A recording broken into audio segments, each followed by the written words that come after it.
বাংলাদেশের প্র্যাকটিসিং মুসলিমদের মধ্যেও, অন্যদের কথা বাদ দিলাম, সবচেয়ে মজাদার খাবার হচ্ছে গীবত। কি আলেম আর কি জালেম, প্র্যাকটিসিং মুসলিমদের মধ্যেও সবচেয়ে মজাদার খাবার হয়ে গেছে এখন গীবত। ইল্লা মাশাআল্লাহ, আল্লাহ যাদেরকে বাঁচিয়েছেন তারা পাক। সবচেয়ে মজাদার খাবার এটা, খুব টেস্টি। একবার খাইতে শুরু করলে পেটই ভরে না।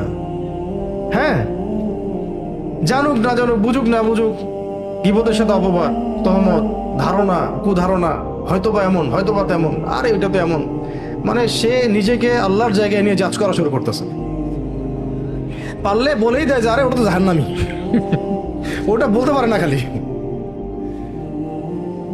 তো এইগুলো দিয়ে ভাই দিনের ওই কাঙ্ক্ষিত বিজয়টা হবে না। ইব্রাহিম আলাইহিস সালামের মতো আমাদেরকে আগে এইভাবে অঙ্কে প্রশ্ন করা শিখতে হবে যে মাযা তা'বুদুন, কিসের ইবাদত করতেছো তোমরা, এগুলা কি করতেছো তোমরা।